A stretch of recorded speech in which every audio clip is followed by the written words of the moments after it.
En el fondo lo que hay es una estrategia común para evitar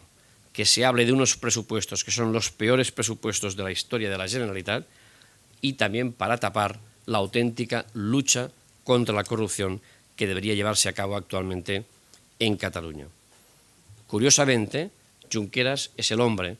con los votos de su partido, que ha vetado, que ha impedido la posibilidad de que Artur Mas, presidente de la Generalitat, el mayor conocedor de los supuestos negocios y de la supuesta corrupción de Convergencia Democrática, comparezca ante la Comisión de Investigación sobre la corrupción y el fraude fiscal en el Parlamento de Cataluña. Artur Mas ha convertido Cataluña en una comunidad autónoma en quiebra que necesita la respiración asistida permanente del Tesoro de España para poder volver a garantizar la prestación de los servicios públicos esenciales en Cataluña. Ese presupuesto sin cuadrar, que presenta un agujero de 4.000 millones de euros, de los cuales 2.200 se fían a que el Estado pague dinero que no debe, son unos presupuestos que no sirven, son engañosos y falsos, no se pueden admitir.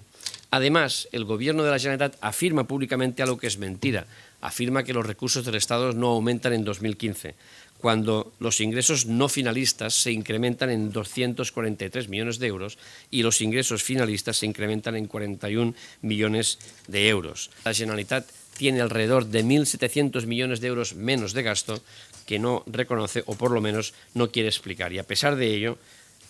presenta unos presupuestos con un agujero de 4.000 millones de euros, de los cuales 2.200 no existirán.